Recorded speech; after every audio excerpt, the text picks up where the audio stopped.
दिल्ली विमानतळावर इंडिगो फ्लाईटमध्ये 250हून अधिक प्रवासी अडकले। दिल्ली ते पुणे प्रवास करणारे प्रवासी 2 तासांहून अधिक काळ फ्लाईटमध्ये अडकून पडले। विमानतळ आणि फ्लाईट व्यवस्थापकाकडूनही माहिती मिळत नसल्याने प्रवाशांचे हाल। गोंदियातील सालेकसामधील ईव्हीएम छेडछाड प्रकरण तापलं। भाजप वगळता सर्व उमेदवार नागरिकांचा तहसील कार्यालयावर मोर्चा। निवडणूक प्रक्रियेत नियमांचा भंग झाल्याचा आरोप।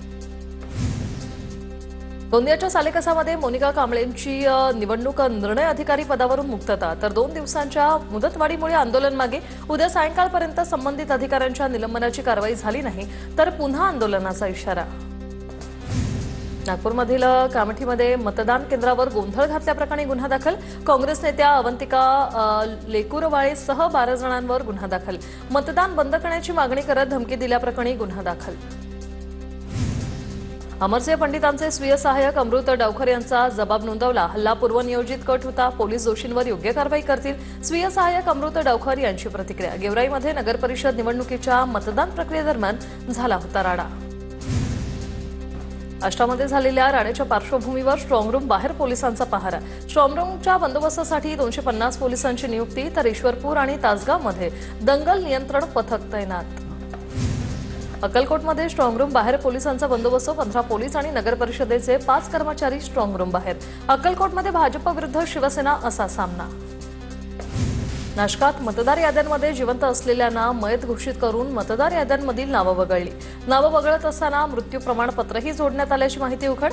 भाजपच्या 2 पदाधिकाऱ्यांची नावं वगळून मयत घोषित केल्याची माहिती उघड। नंदुरबार जिल्ह्यात झालेल्या मतदानानंतर मतमोजणी लांबणीवर गेल्याने उमेदवारांची धाकधूक वाढली। मतदार राजाचा कौल कुणाकडे हे पाहण्यासाठी 21 तारखेपर्यंतची वाट पाहावी लागणार।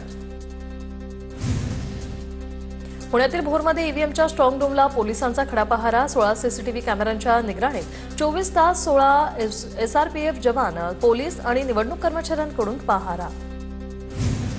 तपोवन प्रकरणी नाशिकमधील तरुण पंतप्रधानांना हरकतनामा पाठवणार। पंतप्रधान, मुख्यमंत्री आणि सुप्रीम कोर्टाला पाठवणार हरकतनामा। पर्यावरण प्रेमींकडून हरकतनामा भरून घेण्यास सुरुवात। तपोवनासाठी नाशिककरांच्या भूमिकेला अभिनेते सयाजी शिंदे यांचा पाठिंबा। निवडून दिलं म्हणजे सगळेच अधिकार सरकारला नाही, झाडांबाबत राजकारण करून नका, सयाजी शिंदेंचं वक्तव्य। नाशिक योग विद्यार्थी केंद्रातर्फे तपोवन झाडांच्या संवर्धनासाठी योगासनाचं आयोजन। प्राणवायू देणाऱ्या झाडांच्या संवर्धनाचा संदेश देत योगासनं।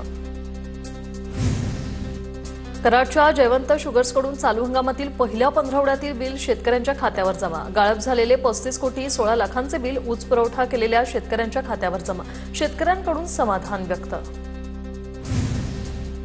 अमित देशमुखांच्या साखर कारखान्यावर लातूर आणि परभणीच्या शेतकऱ्यांना वेगळे दर। शेतकऱ्यांचा आरोप, साखर कारखान्यावर शेतकऱ्यांचं आंदोलन, योग्य दर मिळाला नाही तर अमित देशमुखांच्या घरासमोर आंदोलन करणार, शेतकऱ्यांचा इशारा।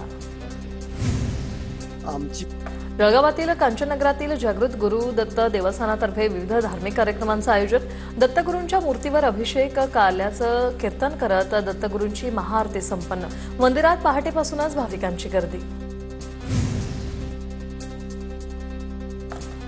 नाशिकच्या गोदाघाटात एकमुखी दत्त मंदिरात दत्त जयंतीनिमित्त भाविकांची गर्दी। मंदिरात धार्मिक कार्यक्रमांचं आयोजन, आकर्षक फुलांची सजावट।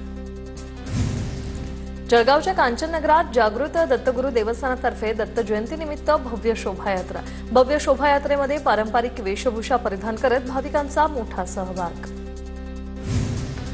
अहिल्यानगरच्या निवासामध्ये श्री क्षेत्र देवगडमध्ये दत्त जयंतीचा उत्साह। जिल्हाभरातून भाविक दर्शनासाठी दाखल झाल्यानं या परिसराला यात्रेचं स्वरूप। पुरोहितांच्या माध्यमातून विधिवत पूजा आणि होम हवन। अहिल्यानगरच्या लोणीमध्ये ग्रामदैवत म्हसोबा यात्रोत्सवाला सुरुवात। पालकमंत्री राधाकृष्ण विखे पाटील यांच्या हस्ते अभिषेक आणि विधिवत पूजा। 7 दिवस चालणार यात्रोत्सवात मोठी गर्दी असणार। 18व्या शतकापासून अश्व शौकीनांसाठी ओळख असलेल्या आता सरंखेडा यात्रेला सुरुवात। तापी नदीच्या काठावर भरणाऱ्या यात्रेसाठी देशभरातून जातिवंत घोडे दाखल। कोल्हापूरच्या नृसिंहवाडीमध्ये दत्त जयंतीचा उत्साह। मंदिर परिसराला आकर्षक फुलांची तसंच विविध देखाव्यांची सजावट। दत्त जयंतीनिमित्त नृसिंहवाडी नगरी भाविकांच्या गर्दीने फुलली।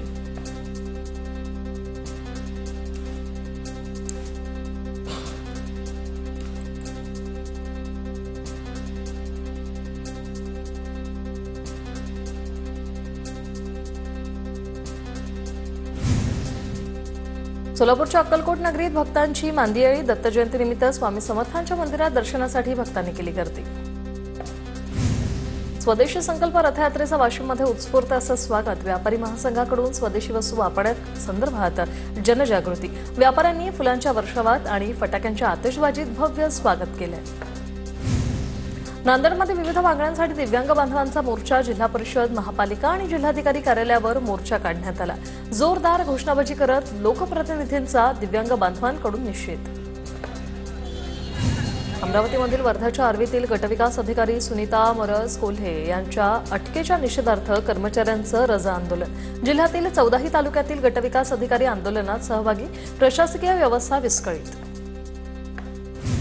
सांगलीत 3 महिने उलटूनही पुरस्काराच्या रकमेपासून खेळाडू वंचित. सप्टेंबर महिन्यात जिल्हा परिषदेच्या वतीने जिल्ह्यातल्या 7 उत्कृष्ट खेळाडूंना वसंतराव दादा पाटील क्रीडा पुरस्कार देण्यात आला होता. मात्र अद्यापही पुरस्काराची रक्कम न मिळाल्यानं खेळाडूंमध्ये नाराजी. नांदेडच्या शेळगाव गौरी गावातील शाळेची दुरावस्था. एकाच खोलीत भरतात 4 वर्ग. 50 विद्यार्थ्यांना एकच शिक्षक. शिक्षकांची संख्या वाढवावी, नागरिकांची मागणी. भारताच्या आशिष लिमये यांचं थायलंडमध्ये झालेल्या FEI इव्हेंटिंग आशियाई चॅम्पियनशिप 2025 मध्ये जोरदार प्रदर्शन. 13 वर्षीय साथीदार विल्बीडन सोबत डबल क्लिअर कामगिरी करत 29.4 पेनल्टीवर गौरव मिळवत सुवर्ण पदक जिंकलंय. राजगड तालुक्यातील वेलीबुद्रुक ग्रामपंचायतीमध्ये फसवणुकीचा प्रकार. ठेकेदार 10 लाख रुपयांचा निधी घेऊन गायब झाल्याचा ग्रामस्थांचा आरोप. मंजूर 2 सौर हायमॅक्स दिवे न बसवता खोटे जिओ टॅग, खोटे फोटो आणि ग्रामसेवकाच्या खोट्या सहीचं पत्र जोडून निधी लाटल्याचा आरोप. अमरावती मुंबई विमानसेवा ही 15 दिवसांसाठी बंद राहील. दाट धुक्यामुळे विमानतळ प्राधिकरणाचा निर्णय. 1 डिसेंबर ते 15 डिसेंबरपर्यंत अमरावती मुंबई विमानसेवा बंद राहील. नाशिक विमानतळावर प्रवासी संख्येचा एक नवा उच्चांक. एकाच दिवशी 1768 प्रवाशांनी केलं उड्डाण. वाढतं पर्यटन आणि दिल्लीला अतिरिक्त सेवा दिल्याने प्रतिसाद वाढलाय. जळगावातील चोपडा तालुक्यात कांदा उत्पादक शेतकरी भाव नसल्याने आर्थिक संकटात. लाल कांद्याच्या काढणीला सुरुवात झाल्यानंतर भाव मिळत नसल्यानं संपूर्ण लागवडीचा खर्च देखील निघत नसल्याचं चित्र. धाराशिव जिल्ह्यामध्ये बारदाना नसल्याने गेल्या 4 दिवसांपासून हमीभाव केंद्र बंद. पैशाच्या तातडीच्या गरजेपोटी शेतकऱ्यांना कमी भावात खासगी व्यापाऱ्यांना सोयाबीन विक्री करण्याची वेळ. अमरावती जिल्ह्यातील PM किसान सन्मान योजनेतील 3224 लाभार्थी शेतकरी वगळले. KYC न केल्याने PM किसान सन्मान योजनेतील लाभार्थी शेतकरी वगळले. विदर्भाचं नंदनवन असलेल्या अमरावतीच्या चिखलदऱ्यामध्ये स्ट्रॉबेरीची लागवड. चिखलदऱ्यातील स्ट्रॉबेरी गोड असल्याने पर्यटकांची देखील स्ट्रॉबेरीला चांगली मागणी. अनुदान मिळत नसल्याने स्ट्रॉबेरी उत्पादक मात्र चिंतेत. अनुदान सुरू करण्याची या शेतकऱ्यांची मागणी. लासलगाव कृषी उत्पन्न बाजार समितीत मोठ्या प्रमाणात मक्याची आवक. रोज 7 ते 8 हजार क्विंटल मका विक्रीसाठी बाजार समितीत दाखल. मक्याला सरासरी 1700 रुपयांचा भाव मिळत असल्याने मका उत्पादकांमध्ये आनंदाचं वातावरण. भंडारा जिल्ह्यात धान खरेदी नोंदणीसाठी 15 डिसेंबरपर्यंत मुदतवाढ. नोंदणीपासून वंचित राहिलेल्या शेतकऱ्यांना होणार फायदा. शेतकऱ्यांनी केंद्रावर जाऊन नोंदणी करण्याचं जिल्हा पणन अधिकाऱ्यांचं आवाहन. जळगावात थंडीत वाढ झाल्याने बाजारात भरताच्या वांग्यांना आता मोठी मागणी. 100 ते 150 रुपये किलोने भरताच्या वांग्यांची बाजारात विक्री. नंदुरबार जिल्ह्यात खरीप हंगामासाठी पंतप्रधान पीक विमा योजना लागू. पिकांच्या लागवडीपासून तर काढणीपर्यंतच्या नैसर्गिक आपत्तीपासून संरक्षण मिळणार. खरीप हंगाम पूर्णतः वाया गेल्याने रब्बी हंगामाकडे आशा. निफाड तालुक्यात किमान तापमानाच्या पाऱ्यात दररोज चढउतार. निफाडमध्ये थंडीचा कडाका कायम. कुंदेवाडी येथील गहू संशोधन केंद्रात 8.6 अंश सेल्सिअस किमान तापमानाची नोंद. ऊब मिळवण्यासाठी शेकोट्याही पेटल्या. गुलाबी थंडीचा आनंद घेण्यासाठी साताऱ्यातले महाबळेश्वरमध्ये पर्यटकांची मोठी गर्दी. सध्या महाबळेश्वरमध्ये कमाल तापमान 12 अंश सेल्सिअसवर. त्यामुळे मोठ्या प्रमाणात शाळेच्या सहली देखील महाबळेश्वरमध्ये दाखल. अहिलानगर जिल्ह्यात थंडीची लाट तीव्र. 2 दिवसांपासून तापमानात लक्षणीय घट. लहान मुलांसह नागरिकांकडून शेकोट्यांचा आधार. तर 3 डिसेंबर रोजी जिल्ह्यात सर्वात कमी 9.7 अंश तापमानाची नोंद. धुळे शहर आणि जिल्ह्यात तापमानाचा पारा घसरला. तापमान कमी झाल्याने थंडीत मोठी वाढ. थंडी वाढल्याने शहरातील रस्त्यांवर मोठ्या प्रमाणात धुकं. पुण्याच्या लोणी काळभोर परिसरात गुटखा कारखान्यावर पोलिसांची कारवाई.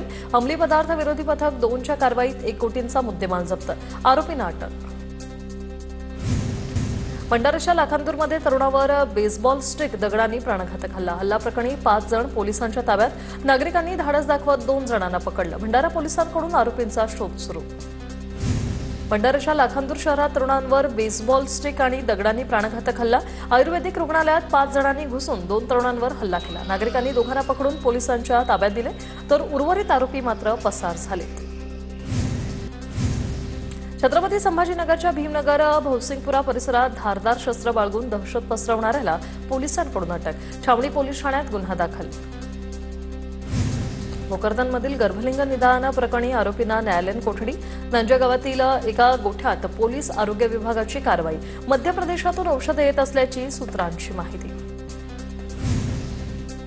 माढ्याच्या तडवळे गावातील शिवरस्ता खुला करण्याच्या मागणीसाठी ग्रामस्थांचं उपोषण. माढा पोलीस ठाण्यासमोर 3 दिवसांपासून सुरू आहे आमरण उपोषण.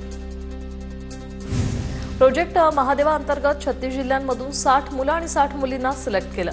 मुलं आणि मुलींमधील प्रत्येकी 30 जणांना फुटबॉलपटू लिओनेल मेसीच्या हस्ते आणि मुख्यमंत्र्यांच्या हस्ते 5 वर्षांची स्कॉलरशिप दिली जाईल. शिवसेनेचे युवा नेते माजी नगरसेवक समाधान सरवणकर आणि अभिनेत्री निर्माती तेजस्विनी लोणारी यांचा विवाह सोहळा संपन्न. मुंबईतील विवाह सोहळ्याला मुख्यमंत्री देवेंद्र फडणवीसांनी उपस्थित राहून शुभेच्छा दिल्या. एलिफिन्स्टन पुलावरील दोन्ही पादचारी पूल बुधवारपासून वापरासाठी बंद. प्रवाशांकडून ये जा करण्यासाठी प्रभादेवी रेल्वे स्टेशनच्या पुलाचा वापर. स्थानकात मोठी गर्दी झाल्याने दुर्घटना होण्याची शक्यता.